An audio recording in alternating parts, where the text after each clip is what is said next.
Hello dear student, welcome back to my channel. It's me Poonam Aswal.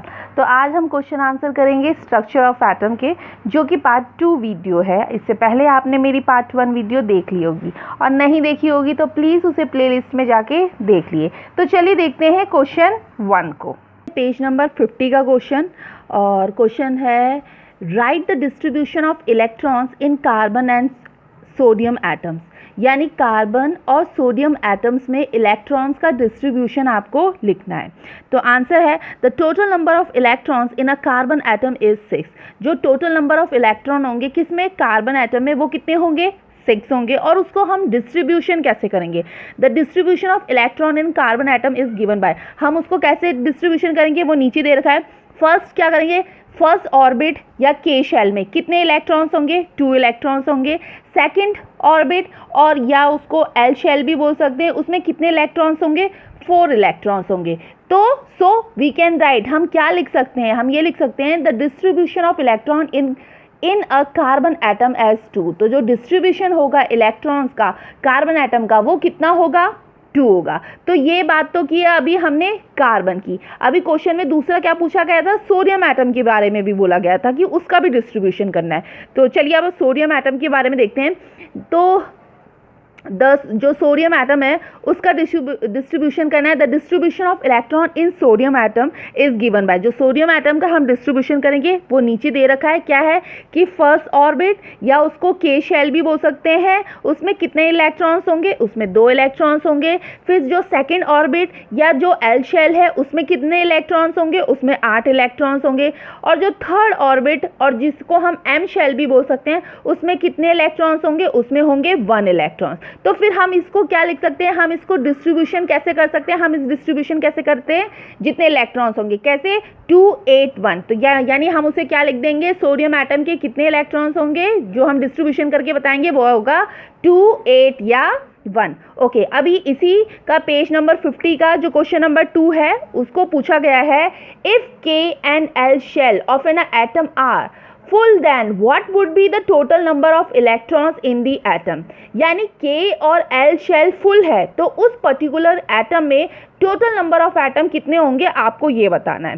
तो answer है the maximum capacity of K shell is 2 electrons and L shell can accommodate maximum 8 electrons in it, therefore there will be 10 electrons in the atom। यानी हमारे पास atom है, हमने bore वाले shell पढ़ ली थी, हमें पता है कि के शेल में 2 इलेक्ट्रॉन होते हैं और एल शेल में कितने इलेक्ट्रॉन होते हैं, 8 इलेक्ट्रॉन होते हैं।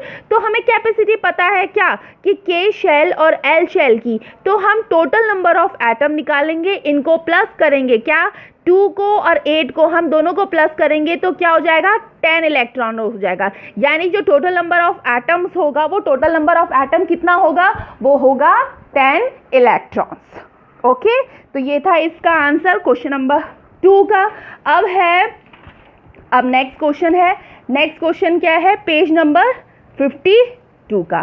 पेज नंबर 52 में पूछा गया है how will you find the valency of chlorine, sulphur and magnesium. यानी पहले तो हम वैलेंसी क्या होती है इसको भी चलो अभी मैं बताऊंगी आंसर में। पहले क्वेश्चन का मतलब देख लेते हैं। क्वेश्चन में ये पूछा है कि क्लोरीन, सल्फर और मैग्नीशियम की आपको वैलेंसी आप कैसे निकालोगे ये बताइए। तो आंसर है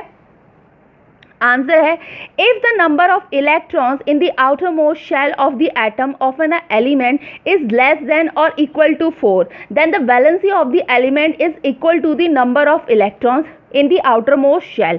On the other hand, if the number of electron in the outermost shell of the atom of an element is greater than 4, then the valency of that element is determined by the subtracting the number of electron in the outermost shell from 8। The distribution of electrons in chlorine, sulfur and magnesium atoms are 287, 286, 282 respectively, and therefore the number of electron in the outermost shell of chlorine, sulfur and magnesium atoms are 7, 6 and 2 respectively। Thus the valency of chlorine 8 minus 7 equal to 1. Thus the valency of sulfur 8 minus 6 equal to 2 और the valency of magnesium is 2. तो सबसे पहले हम ये देखेंगे कि valency किसको बोलते हैं। वैलेंसी हम उसको बोलते हैं कि कोई भी एलिमेंट का एटम ले लो, मतलब कोई भी एलिमेंट ले लो जो आपको लेना हो, उस एलिमेंट का एटम अपने आप को स्टेबल कराने के लिए फर्दर और कितने एटम के साथ वो कंबाइन हो सकता है, वही उस एटम की कंबाइनिंग कैपेसिटी कहलाती है। और इसी कंबाइनिंग कैपेसिटी को हम क्या बोलते हैं? वैलेंसी बोलते हैं। समझ आया कि वैलेंसी पहले किसको बोलते हैं? वैलेंसी उसको बोलते हैं कि कोई भी एलिमेंट का एटम है, अपने आप को स्टेबल कराने के लिए वो फर्दर और कितने एटम के साथ कंबाइन हो सकता है, उसी एटम की कंबाइनिंग कैपेसिटी क्या कहलाती है? इसी कंबाइनिंग कैपेसिटी को हम क्या बोलते हैं? वैलेंसी बोलते हैं। अब इसके आंसर में आते हैं कि आंसर था कि क्लोरीन, सल्फर और मैग्नीशियम की वैलेंसी आप कैसे निकालोगे। कैसे?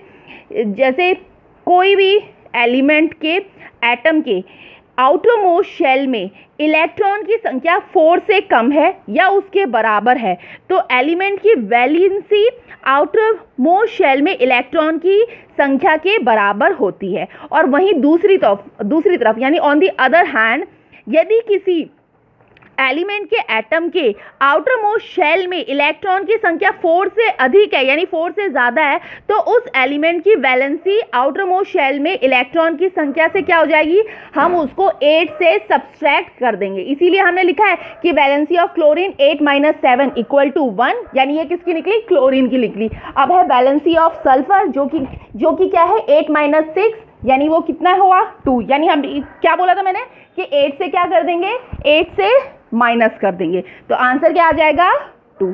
तो ये थी क्लोरीन की कितनी वैलेंसी निकली थी? 1 निकली थी। सल्फर की कितनी निकली थी? 2 निकली थी। और मैग्नीशियम की कितनी निकली थी? 2 निकली थी। ठीक है, अब है पेज नंबर 52 का second question. If the number of electrons in an atom is 8 and the number of proton is also 8, then मतलब यदि किसी एटम में इलेक्ट्रॉन की संख्या, मतलब इलेक्ट्रॉन की जो नंबर है वो 8 है, तो प्रोटॉन की संख्या भी 8 है। तो क्वेश्चन में पूछा गया है what is the atomic number of the atom, यानी फर्स्ट क्वेश्चन में पूछा गया है कि एटम की एटॉमिक नंबर क्या है, आपको ये बताना है।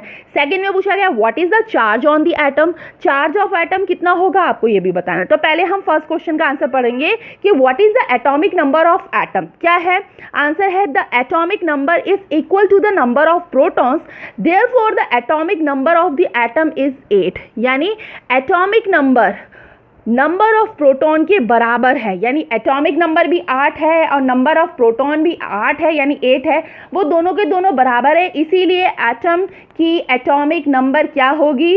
8 ही होगी। ये तो हो गया फर्स्ट का आंसर, यानी एटॉमिक नंबर निकल गया। सेकंड पूछा गया था कि चार्ज ऑन द एटम, यानी चार्ज ऑफ एटम कितना होगा, तो उसका आंसर होगा since the number of both electrons and proton is equal therefore the charge on the atom is 0, यानी जैसे कि इलेक्ट्रॉन्स और प्रोटॉन्स दोनों के नंबर इक्वल है यानी बराबर है, तो इसीलिए चार्ज ऑन द एटम क्या होगा? चार्ज ऑन द एटम हो जाएगा 0। तो ये है अभी पार्ट 2 वीडियो, और अभी पार्ट 3 भी आएगी। तो आई होप आपको ये क्वेश्चन आंसर पसंद आए होंगे। तो अगर प्लीज़ पसंद आए तो इसे लाइक करिए, शेयर करिए। चैनल पे अगर आप न्यू हो तो चैनल को सब्सक्राइब भी करिए। Thank you.